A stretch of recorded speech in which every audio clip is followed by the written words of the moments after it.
Hi everyone! Olá! Sejam bem-vindos! In this video, I will be walking you through a list of situations and how to react in Portuguese. If you live in Portugal or plan on moving or visiting, these are essential to know. They are usually small, easy expressions that will totally make you feel like a local. Not only you will know how to react in these situations, but also know what they mean if you are the one hearing these words. These are practical daily situations like what to say if someone sneezes, if someone rings the bell or knocks on your door. I was so happy to see that you guys enjoyed last week's video about Portuguese slang. If you haven't seen it, I'll leave the link in the description below. Also below, you'll find the link to my Amazon store where I created a selection of all things Portugal related. If you like my project and would like to support me in my time in developing these videos, any purchase made on Amazon through my affiliated link, I will receive a small commission, and the price is exactly the same for you. It does not have to be a product from my store, so if you're planning on buying something on Amazon, consider doing it through my link. E agora, vamos começar!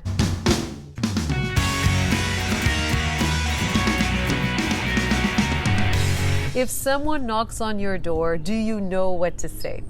Quem é is our expression for who is it. It does sound like one word, so let me repeat. Quem é?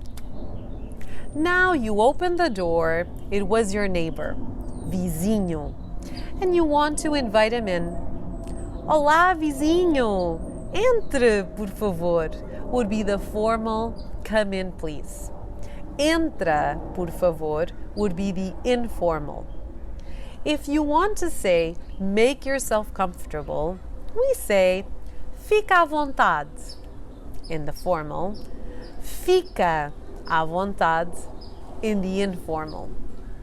If you are at someone's house and they ask you, quer tomar alguma coisa? To say I'm fine, I'm good, thanks, you can say, eu estou bem, obrigado, or obrigada for a woman. If you want to accept the offer, you can say, obrigado, or obrigada, or another option, sim, claro. The next one is a fun one. What do you say if someone sneezes? Espirro is our word for sneeze. We have different expressions for God bless you, such as Deus te salve, more common up in the north. Also commonly used is santinho for a male and santinha for a female. These stand for little saint. But there are others you can use if you want to use less religious expressions. Saúde, as in health, or a less common viva, as in live or may you live. Arrotar is our verb to burp. So if you are with someone and you accidentally burp at the table, what should you say? Here are some alternatives. Desculpe is our formal I'm sorry. Desculpa is the informal. You can also say peço imensa desculpa or com licença. If someone says something and you don't understand, you can reply with one of the following. Como? As in excuse me, but we use the word for how. Diga. Another way to say excuse me using the verb dizer. Pode repetir. You can also say desculpe or desculpa, não percebi. And if you want to express that you would like the person to speak slower, you can add pode repetir mais devagar. If it's too hard to understand, even said slowly, you can always say fala inglês. If you ever find yourself witnessing a dangerous situation, what would you say? The Portuguese word for careful is cuidado. Do you know the Portuguese and European number for 911? You should definitely memorize it. It is 112. You can call 112 from any landline, payphone, or cell phone when in Portugal. If you need someone to call this number, you can say chamem o 112. If you need help, you should say preciso de ajuda or socorro. Now, you are walking through a crowd and you need people to move. In English, we would say excuse me. We say com licença.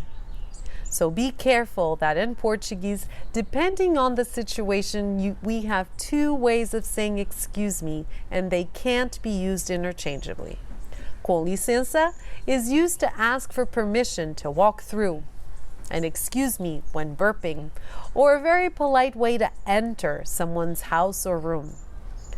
Como and diga, that I also mentioned before, are forms of excuse me to ask to repeat something that you don't understand. Now let's say you are walking and accidentally you step on someone. What do you say? Desculpe or desculpa. But what if someone steps on your foot? For no worries, you can say não há problema. Or for it's fine, não faz mal. You could also say, tudo bem. Let's say you are at the doctor's office and you decide to hold the door and politely let someone in before you. You can say one of the following. O senhor primeiro. And if it's a woman, a senhora primeiro. Força. Por favor. If you are talking to someone and that person tells you that they are sick or not feeling well, do you know how to respond? As melhoras is the equivalent to the I hope you feel better. Melhoras rápidas is used to wish a speedy recovery. If it's someone's birthday and you want to say happy birthday, you can say parabéns. Not only does this mean happy birthday, but also congratulations. So it's a great word to know, and it can be used to congratulate someone for any kind of achievement or success. The other alternative, a bit more formal, is Feliz Aniversário, which can be used for birthdays and anniversaries. Now, someone is getting married, graduating, having a baby. To give good wishes and wish all the best, we say felicidades, tudo de bom, que bom, and parabéns, like I mentioned previously. Your phone is ringing and you want to answer it the Portuguese way. You can say estou, commonly heard tô, está, commonly heard tá, está lá, commonly heard tá lá, estou sim, commonly heard tô sim. Knowing how to agree and disagree with things is also great vocabulary to have. Instead of nodding your head or saying yeah or uh-huh, you can show much more interest with these words and expressions. Concordo. Exatamente. É verdade. É mesmo. É isso. Sem dúvida. Pois. Claro. If you agree with a negative sentence, you can respond, pois não. Claro que não. Now, if you don't agree, you can say, não concordo. Não penso da mesma forma. Tenho uma opinião diferente. Acho que não. Não me parece. If you want to agree to a simple question, an invite to do something like vamos ao cinema hoje, you want to go and accept an invitation, you can say, claro, excelente ideia. Parece-me bem. If you can't make it, the most common responses are: que pena, não posso ir. Infelizmente, não vai dar. Fica para a próxima. Practice saying these expressions in all these various situations. Remember that speaking out loud is a great way to memorize and practice pronunciation and fluency. If you enjoyed this video, leave me a like and please subscribe if you haven't yet. Thanks for watching. Até a próxima!